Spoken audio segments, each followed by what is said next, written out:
నమస్కారం ఘంటారావానికి స్వాగతం. ముందుగా ప్రధానాంశాలు. మరి కాసేపట్లో 10వ తరగతి ఫలితాలు విడుదల చేయనున్న విద్యాశాఖ ముఖ్య కార్యదర్శి.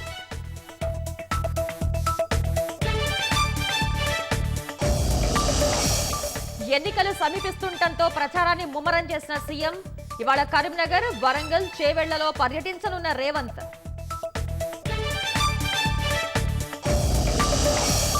ఇవాళ మెదక్, జహీరాబాద్ లో ప్రధాని మోదీ పర్యటన.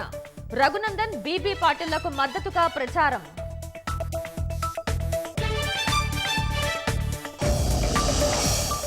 రాష్ట్రంలో రాజకీయ అనిశ్చితి నెలకొందన్న కేసీఆర్.